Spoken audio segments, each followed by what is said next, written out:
Hello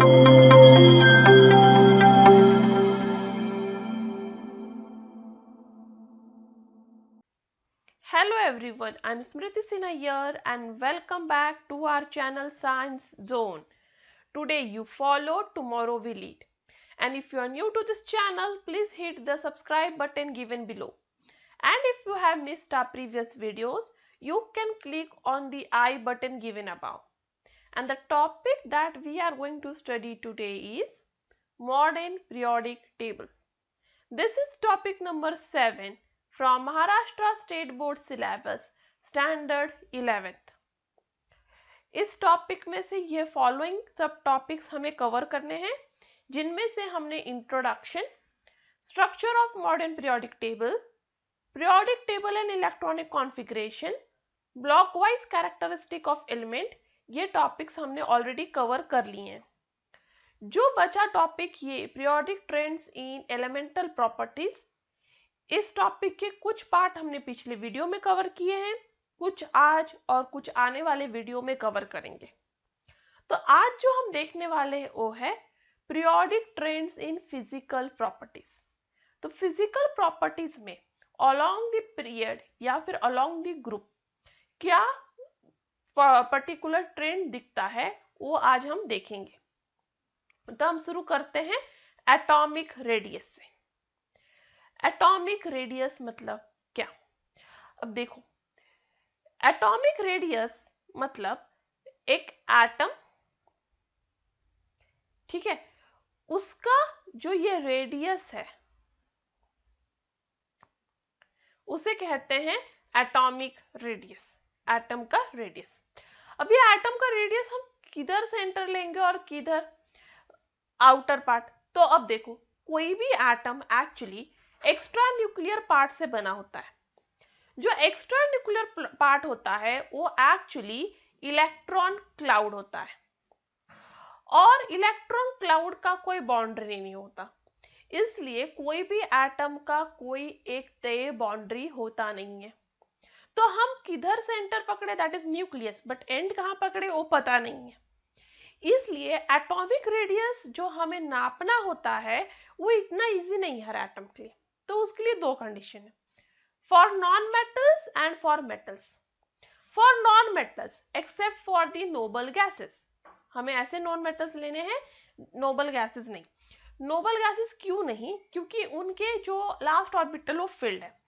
तो जो भी नॉन मेटल्स होते हैं other than noble gases, that is group 18 element. Noble gases मतलब ग्रुप 18 एलिमेंट को छोड़ के बाकी जो भी नॉन मेटल्स हैं, जो नॉन मेटल्स कहाँ प्रेजेंट होते हैं? पी ब्लॉक एलिमेंट में. तो ग्रुप 18 को छोड़ के पी ब्लॉक में जो बाकी जो भी नॉन मेटल्स हैं उनका जो एटॉमिक रेडियाई है वो कैसे नापना है वो मैं बताऊंगी. तो एटम्स क्या होते हैं?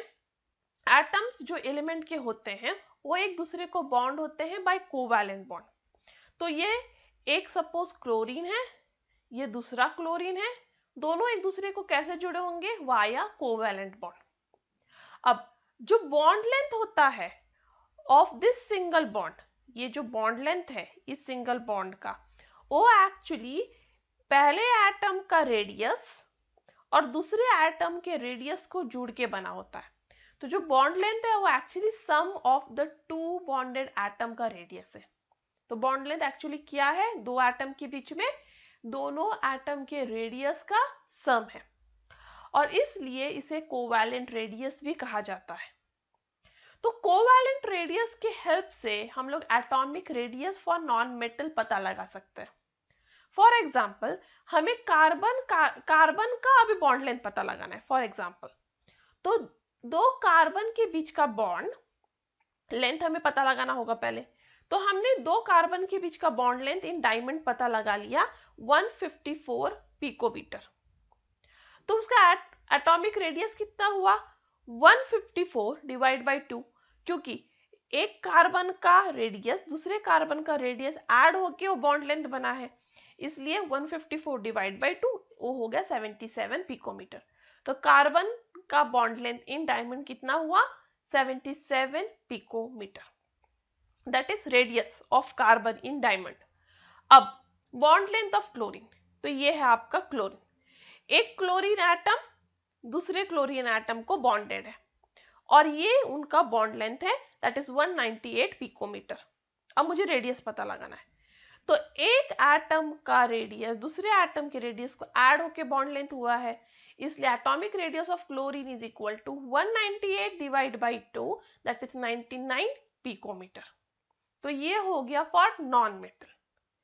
अब फॉर मेटल, मेटल में कोई कोवैलेंट बॉन्ड होता नहीं है, तो हम इस मेथड से मेटल में एटॉमिक रेडियस नहीं पता लगा सकते। तो मेटल में क्या लेना है, मेटल में जो है आपको डिस्टेंस लेना है दो एडजेसेंट एटम के बीच का। तो ये सपोज एक मेटेलिक शीट है, इस मेटेलिक शीट में बहुत सारे एटम्स हैं, तो दो एटम्स के बीच का जो डिस्टेंस है, या दो एटम के बीच का जो डिस्टेंस है उसे आप मेजर करोगे और मेजर करके उसका वैल्यू आप हाफ कर दोगे, तो वो आपको मिल जाएगा metallic radius, that is radius for metals. ठीक है, तो अभी मेरे पास एग्जांपल है फॉर बी। तो दो एटम के बीच का डिस्टेंस बी में है 224 पिकोमीटर, दैट इज 224 पिकोमीटर। इसलिए अभी मुझे उसका मेटेलिक रेडियस निकालना है, तो 224 divide by 2, that is 112 picometer. तो यहाँ पे मेटेलिक रेडियस फॉर बी हो गया 112 पिकोमीटर। तो इसका कंक्लूजन ये है, यदि आपको एटॉमिक रेडियस पता लगाना है मेटल में, तो आपको लेना है 1/2 of the inter nuclear distance between two adjacent atom, दो एडजेसेंट एटम के बीच का इंटर न्यूक्लियर डिस्टेंस का हाफ। और नॉन मेटल में निकालना है तो आपको लेना है टू सिंगल बॉन्डेड एटम्स का हाफ। तो ठीक है, नॉन मेटल में क्या लेना है, टू सिंगल बॉन्डेड एटम का बॉन्ड लेंथ का हाफ। तो इस तरह से आप एटॉमिक रेडियस फॉर मेटल्स या फिर नॉन मेटल्स निकाल सकते हो। अभी उसका एटॉमिक रेडियस का ट्रेंड क्या है, तो atomic radius across the period और atomic radius across the group अभी हमें देखना होगा। तो एटॉमिक रेडियस जो पीरियड के अक्रॉस है, ग्रुप 17 तक, 18 का नहीं बात कर रहे हैं, ग्रुप 17 तक वो डिक्रीज होता है। तो ग्रुप पीरियड के अक्रॉस देखोगे तो यहाँ पे ऐसे पीरियड के अक्रॉस आप बढ़ते जाओ तो आप देखोगे एटॉमिक रेडियस क्या हो रहा है, कम होते जा रहा है। बट आप ग्रुप के अक्रॉस देखोगे, ग्रुप में कोई भी ग्रुप 1 में, ग्रुप 2 में, ग्रुप 3 में, उसके अक्रॉस देखोगे तो ऊपर से नीचे तक आप देखोगे जो एटॉमिक रेडियस है वो बढ़ता जा रहा है। तो पीरियड के अक्रॉस एटॉमिक रेडियस कम होता है, ग्रुप के अक्रॉस एटॉमिक रेडियस बढ़ता है। अब ये होता क्यों है, अभी हम पहले बात करेंगे कि एटॉमिक रेडियस किस पे डिपेंड कर रहा है। एटॉमिक रेडियस डिपेंड कर रहा है आपके न्यूक्लियस से लेके आउटर ऑर्बिटल के डिस्टेंस पे। करेक्ट, कोई भी एटम में न्यूक्लियस से देख के उसके आउटर ऑर्बिटल के डिस्टेंस तक ऑलमोस्ट, उसको हम कहेंगे एटॉमिक रेडियस। अब जितना ज्यादा आपका इफेक्टिव न्यूक्लियर चार्ज होगा, मतलब न्यूक्लियस जितना ज्यादा स्ट्रांग होगा, जितना ज्यादा न्यूक्लियस अपना चार्ज लास्ट वाले ऑर्बिटल तक पहुंचा पाएगा, उतना ज्यादा इस न्यूक्लियस और इस लास्ट ऑर्बिटल या लास्ट इलेक्ट्रॉन का अट्रैक्शन होगा। और उतना ज्यादा अट्रैक्शन होने की वजह से ये न्यूक्लियस इस लास्ट इलेक्ट्रॉन को अपनी तरफ पुल करेगा। अपनी तरफ पुल करने की वजह से एटॉमिक रेडियस क्या हो जाएगा, स्मॉलर हो जाएगा, क्योंकि न्यूक्लियस उसे पुल कर रहा है, अपनी तरफ खींच रहा है, और इसलिए एटॉमिक रेडियस कम हो रहा है। ठीक है, तो आपको याद रखना है जितना ज्यादा इफेक्टिव न्यूक्लियर चार्ज है उतना ज्यादा वो लास्ट इलेक्ट्रॉन को अपनी तरफ पुल कर रहा है, और अपनी तरफ पुल करने की वजह से अट्रैक्शन ज्यादा है और उसकी वजह से एटॉमिक रेडियस कम होते जा रहा है। अब अक्रॉस द पीरियड होता क्या है, अक्रॉस द पीरियड आप देखोगे ग्रुप 1 पीरियड से लेके ग्रुप 17 पीरियड तक, तो हो क्या रहा है, न्यूक्लियस चार्ज बढ़ते जा रहा है, that is effective nuclear charge बढ़ रहा है। क्योंकि अक्रॉस द पीरियड जो है नंबर ऑफ शेल सेम है, न्यूक्लियस एक शेल, न्यूक्लियस एक शेल, तो नंबर ऑफ शेल सेम रह रहा है across the period. Number of shell same है बट न्यूक्लियर चार्ज तो बाई 1 बढ़ते जा रहा है, हर इसमें न्यूक्लियर चार्ज बाई 1 बढ़ता जा रहा है, but number of shell same है। तो उसकी वजह से क्या हो रहा है, जो अंदर के जो शेल है, जो प्रोटेक्टिंग शेल होते हैं, जो आउटर शेल को प्रोटेक्ट करते हैं, उनका नंबर सेम है। उसकी वजह से क्या हो रहा है, न्यूक्लियर चार्ज बढ़ रहा है, but number of shell same है।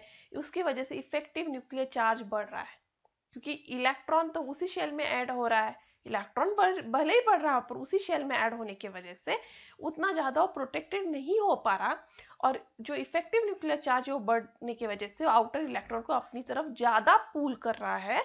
इसलिए इफेक्टिव न्यूक्लियर चार्ज बढ़ते जा रहा है अक्रॉस द पीरियड। जैसे जैसे इफेक्टिव न्यूक्लियर चार्ज बढ़ते जा रहा है, तो हमने पढ़ा अभी कि इफेक्टिव न्यूक्लियर चार्ज यदि बढ़ता जाएगा तो आउटर इलेक्ट्रॉन को अपनी तरफ ज्यादा पुल करेगा, और जितना ज्यादा वो आउटर इलेक्ट्रॉन को अपनी तरफ पुल करेगा, एटॉमिक रेडियस क्या होगा, कम होता जाएगा। तो अक्रॉस द पीरियड क्या हो रहा है, इफेक्टिव न्यूक्लियर चार्ज जो है वो बढ़ता जा रहा है, और इसके वजह से जो आउटर इलेक्ट्रॉन है उसको आपका न्यूक्लियस ज्यादा स्ट्रांगली पकड़ पा रहा है, और इसकी वजह से क्या हो रहा है, एटॉमिक रेडियस कम होते जा रहा है अक्रॉस द पीरियड। बट अब ग्रुप की बात करते हैं। कोई भी एक ग्रुप रैंडमली लो, ऊपर से नीचे तक देखो, आप देखोगे कि उसका एटॉमिक रेडियस जो है वो बढ़ता जा रहा है। क्यों? क्योंकि अक्रॉस द ग्रुप क्या होता है, नंबर ऑफ शेल बढ़ता जाता है। तो फर्स्ट वाले जो एलिमेंट है उसमें सपोज एक ही शेल है, तो सेकेंड एलिमेंट में होगा 2 शेल, थर्ड एलिमेंट में होगा 3 शेल। अब शेल बढ़ने की वजह से क्या हो रहा है, शेल बढ़ने की वजह से इनर इलेक्ट्रॉन ज्यादा बढ़ रहे हैं। अब उसकी वजह से क्या हो रहा है, जो न्यूक्लियस है वो आउटर इलेक्ट्रॉन तक इतने इजीली नहीं पहुंच पा रहा, क्योंकि इनर इलेक्ट्रॉन उसको शील्ड कर रहा है। इसलिए जैसे आप ग्रुप में नीचे जाओगे तो आप देखोगे कि इफेक्टिव न्यूक्लियर चार्ज क्या हो रहा है, कम हो रहा है, और शील्डिंग बढ़ रहा है, क्योंकि नंबर ऑफ शेल बढ़ रहा है, इनर कोर के इलेक्ट्रॉन्स बढ़ रहे हैं, इसलिए शील्डिंग बढ़ रहा है। और शील्डिंग बढ़ने की वजह से जो न्यूक्लियस है वो लास्ट ऑर्बिटल तक अपना चार्ज उतना नहीं दे पा रहा। उसकी वजह से क्या हो रहा है, जो वैलेंस इलेक्ट्रॉन है, जो लास्ट इलेक्ट्रॉन है, वो बहुत वीकली अट्रैक्टेड है आपके न्यूक्लियस को। मतलब न्यूक्लियस लास्ट इलेक्ट्रॉन को ज्यादा टाइट नहीं पकड़ पा रहा। और दूसरा कि दो इलेक्ट्रॉन के बीच में रिपल्शन भी ज्यादा हो रहा है, मतलब ये इनर इलेक्ट्रॉन आउटर इलेक्ट्रॉन को ज्यादा रिपल्स कर रहा है। अट्रैक्टिव फोर्स न्यूक्लियस और इलेक्ट्रॉन का उतना नहीं है, बट रिपल्सिव फोर्स दो इलेक्ट्रॉन के बीच में ज्यादा है, जिसकी वजह से जो अब ये आउटर शेल है और दूर जा रहा है, और उसकी वजह से एटॉमिक रेडियस बढ़ता है ग्रुप में नीचे जाते वक्त। तो पीरियड के अक्रॉस एटॉमिक रेडियस कम हो रहा है, ग्रुप के अक्रॉस ऊपर से नीचे तक एटॉमिक रेडियस बढ़ रहा है। तो आप ये क्लियरली इस चार्ट में देख सकते हो। तो आप पहले देख लो अक्रॉस द पीरियड।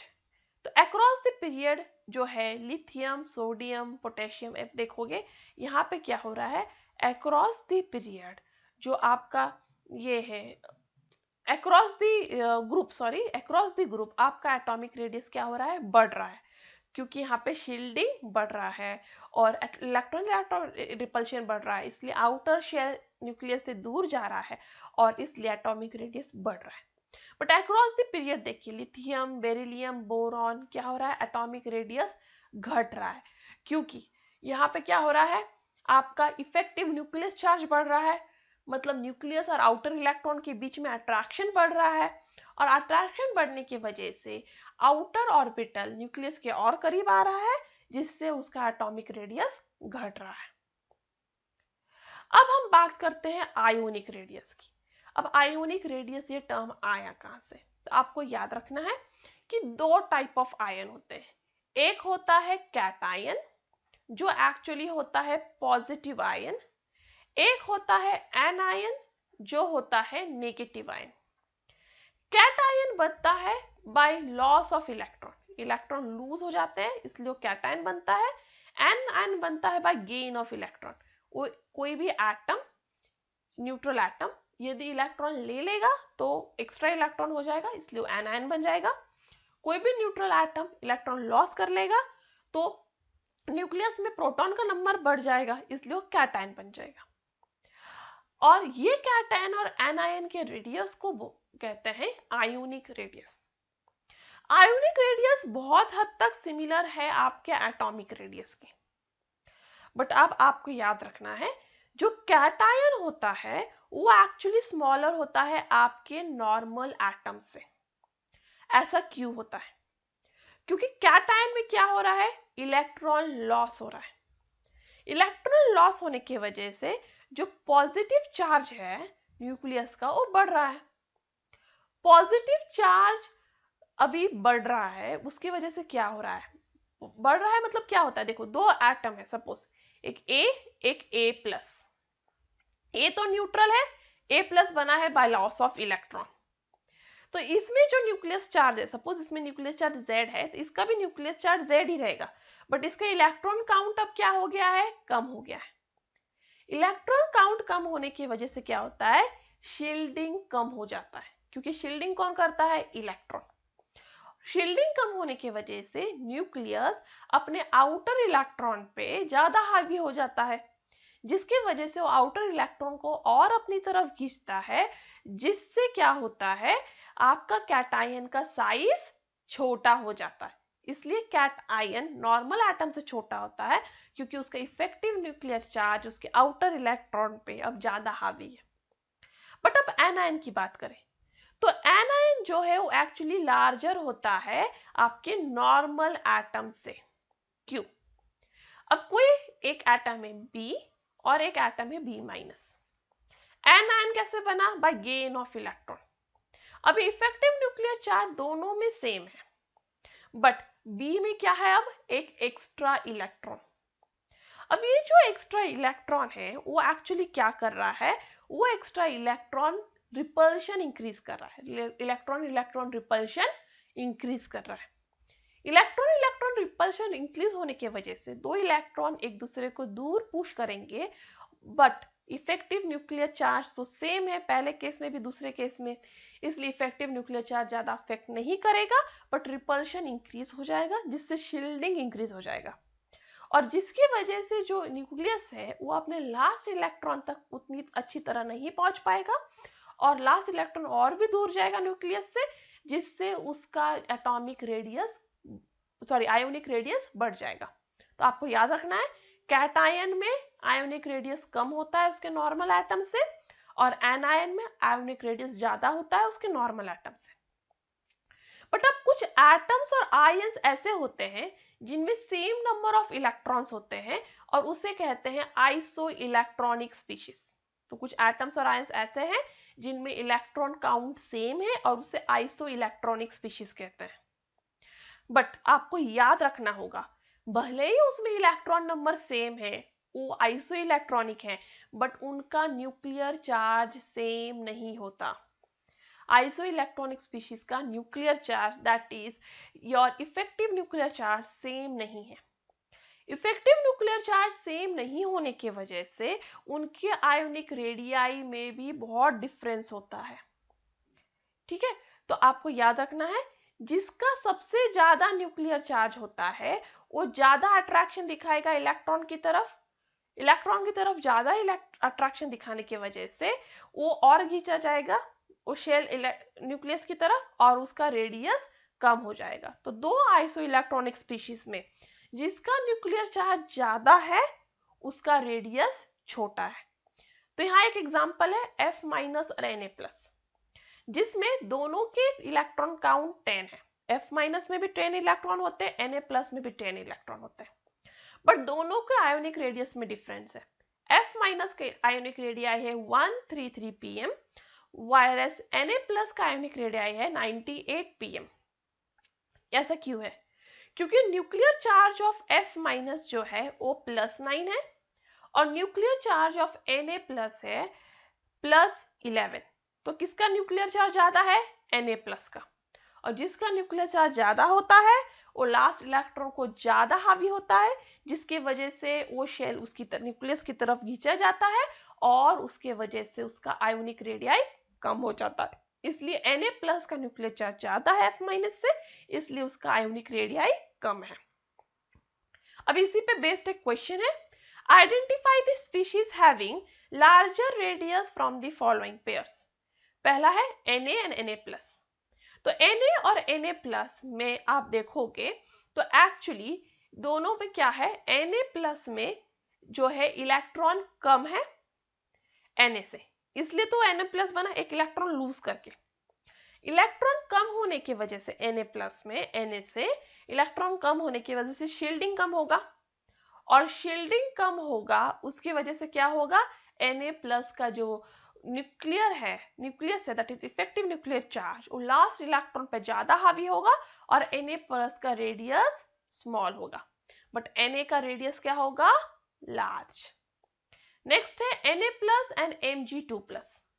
Na+ और Mg2+ actually iso electronic species है, दोनों में सेम काउंट है इलेक्ट्रॉन का, बट आप देखोगे Mg2+ में 2+ न्यूक्लियर चार्ज है, Na+ में एक ही न्यूक्लियर चार्ज है, और Mg2+ में 2 न्यूक्लियर चार्ज है, मतलब उसका इफेक्टिव न्यूक्लियर चार्ज वैल्यू ज्यादा है, जिसकी वजह से वो अपने आउटर इलेक्ट्रॉन पे ज्यादा हावी है Na+ से, और इसलिए Mg2+ का जो आउटर शेल है वो न्यूक्लियस के पास आ जाएगा, और इसलिए इसका साइज स्मॉल हो जाएगा, बट Na+ अब क्या है, लार्जर रेडियस।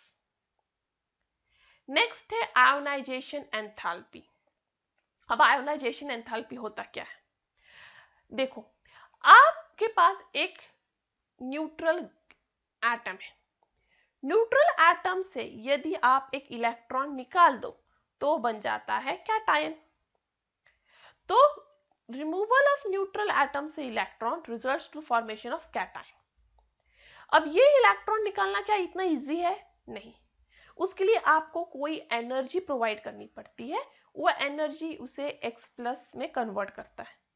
अब ये जो एनर्जी आप प्रोवाइड कर रहे हो X में, जो उसको आप X+ में कन्वर्ट कर रहे हो, इस एनर्जी को आप कहोगे आयोनाइजेशन एंथैल्पी। जो एनर्जी आपको लगेगी एक इलेक्ट्रॉन को उसके न्यूट्रल एटम से निकालकर उसे कैटायन में कन्वर्ट करने के लिए, उस एनर्जी को क्या कहोगे, आयोनाइजेशन एंथैल्पी। तो आयोनाइजेशन एंथैल्पी का डेफिनेशन इस तरह से है, the energy required to remove an electron from the isolated gaseous atom in its ground state is called as ionization enthalpy. Ionization enthalpy को एक्सप्रेस किया जाता है किलो जूल पर मोल से। अब आयोनाइजेशन एंथैल्पी सिर्फ एक नहीं होता, देखो पहले न्यूट्रल एटम से एक इलेक्ट्रॉन निकाला X+ बना, फिर आप वापस एक इलेक्ट्रॉन निकालोगे तो बन जाएगा X2+, फिर एक इलेक्ट्रॉन निकालोगे तो बन जाएगा X3+ एंड सो ऑन। मतलब आयोनाइजेशन एंथैल्पी इस तरह से होता है, first ionization enthalpy for removal of first electron, second ionization enthalpy for removal of second electron, third ionization enthalpy for removal of third electron and so on. तो पहले आपने एक इलेक्ट्रॉन निकाला तो ये हुआ फर्स्ट आयोनाइजेशन एंथैल्पी, फिर cation से दूसरा इलेक्ट्रॉन निकाला तो हुआ सेकेंड आयोनाइजेशन एंथैल्पी। अब आपको ये याद रखना जरूरी है कि जो सेकेंड आयोनाइजेशन एंथैल्पी होता है वो हमेशा फर्स्ट आयोनाइजेशन एंथैल्पी से ज्यादा होता है। क्यों?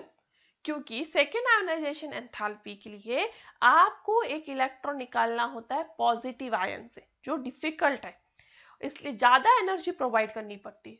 इसलिए कोई भी केस हो तो सेकेंड आयोनाइजेशन एंथैल्पी हमेशा फर्स्ट आयोनाइजेशन एंथैल्पी से ज्यादा है।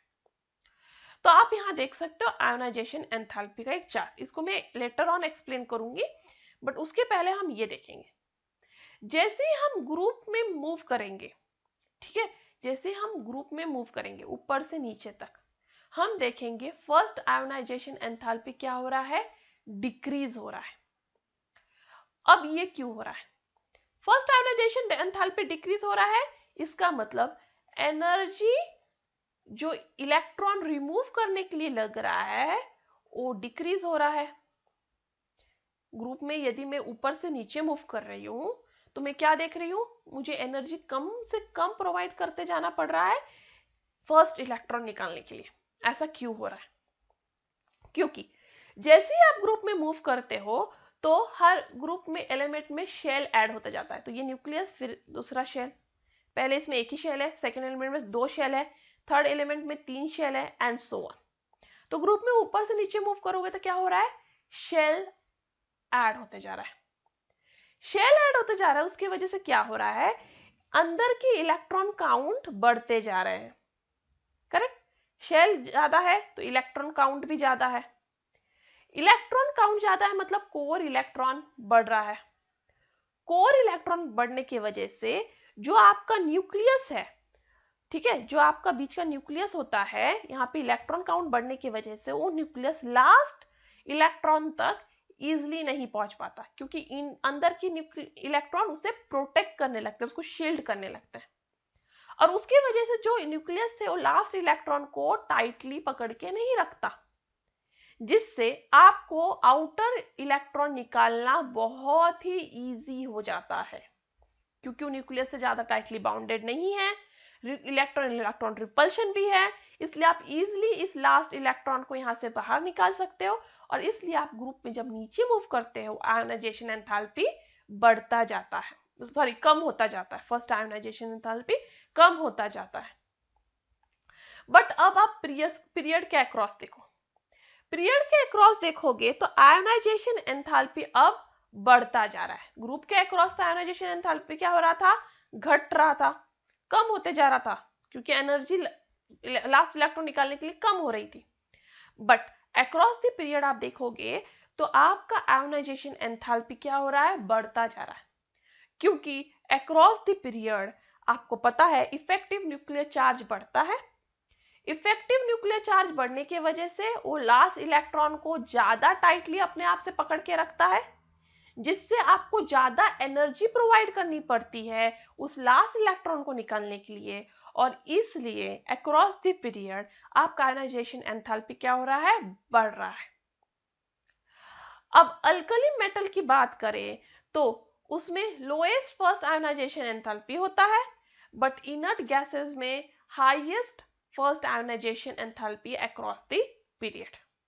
तो आप देख सकते हो ये ग्रुप 1 की बात कर रही हूं मैं, लिथियम से लेके सीजियम तक, तो आप ग्रुप 1 में देखोगे आयोनाइजेशन एंथैल्पी क्या हो रहा है, घट रहा है, क्योंकि इसका साइज बढ़ता जा रहा है, इसमें एक्स्ट्रा शेल ऐड होते जा रहे हैं हर एक एलिमेंट में, और शेल ऐड होने की वजह से न्यूक्लियस का लास्ट इलेक्ट्रॉन तक पहुंचना मुश्किल है, और इसलिए लास्ट इलेक्ट्रॉन टाइटली होल्ड नहीं है और आप इजिली निकाल सकते हो।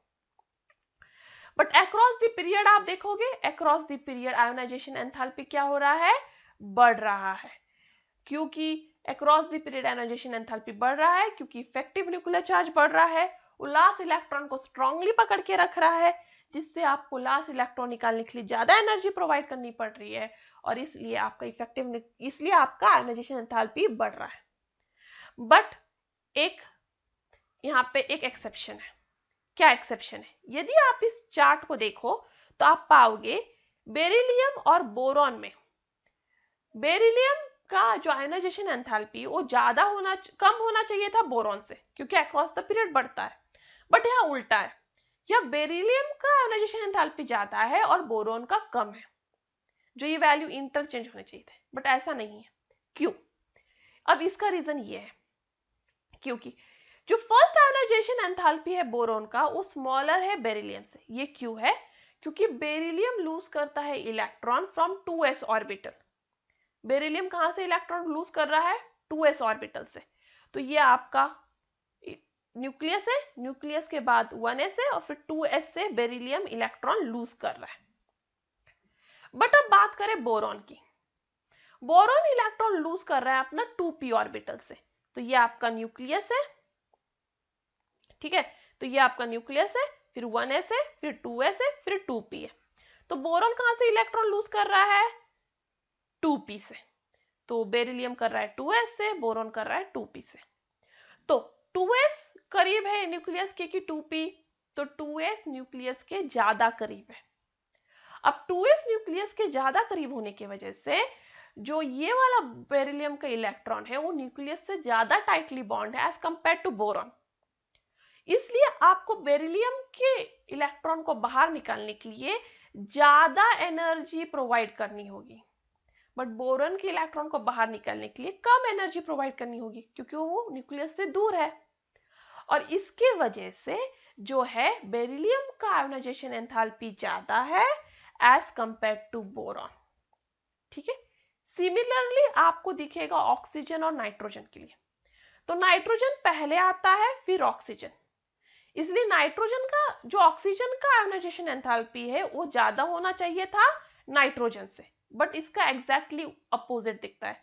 ऑक्सीजन का आयोनाइजेशन एंथैल्पी नाइट्रोजन से कम है, क्योंकि ऑक्सीजन जो है वो इलेक्ट्रॉन लूज कर रहा है डबली ऑक्यूपाइड 2p ऑर्बिटल से, क्योंकि ऑक्सीजन में जो 2p ऑर्बिटल होता है उसमें इस तरह से फीलिंग है, क्योंकि 2p4 है तो ये ऑक्सीजन का है।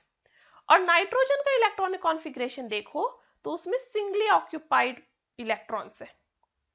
तो ये डबली ऑक्यूपाइड ये वाला इलेक्ट्रॉन निकालना बहुत इजी होता है, क्योंकि यहाँ पे इलेक्ट्रॉन इलेक्ट्रॉन रिपल्शन होता है।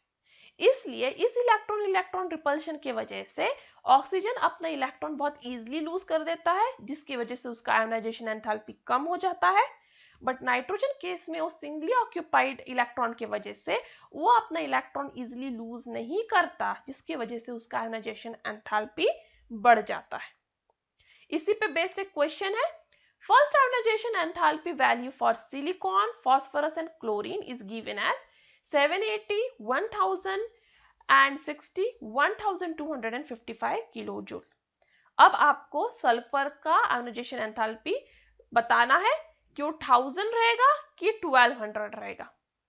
तो अक्रॉस द पीरियड नंबर 3 इनका सीक्वेंस ऐसे ही, इस एलिमेंट का सिलिकॉन है, फिर फास्फोरस है, फिर सल्फर है, फिर क्लोरीन है। तो आपको पता है अक्रॉस द पीरियड क्या होता है, आयोनाइजेशन एंथैल्पी, आयोनाइजेशन जो एंथैल्पी है वो क्या होता है अक्रॉस द पीरियड, बढ़ता जाता है। तो अक्रॉस द पीरियड जो थर्ड पीरियड के अक्रॉस है आयोनाइजेशन एंथैल्पी बढ़ता जाना। तो उसके हिसाब से आयोनाइजेशन एंथैल्पी जो सल्फर का है उसका फास्फोरस से ज्यादा होना चाहिए और क्लोरीन से कम। तो फास्फोरस से ज्यादा मतलब 160 से ज्यादा और 1255 से कम, मतलब उसका वैल्यू कितना होना चाहिए 1200। तो सल्फर का एक्सपेक्टेड क्या है आयोनाइजेशन एंथैल्पी 1200। बट अब हम इलेक्ट्रॉनिक कॉन्फ़िगरेशन देखेंगे।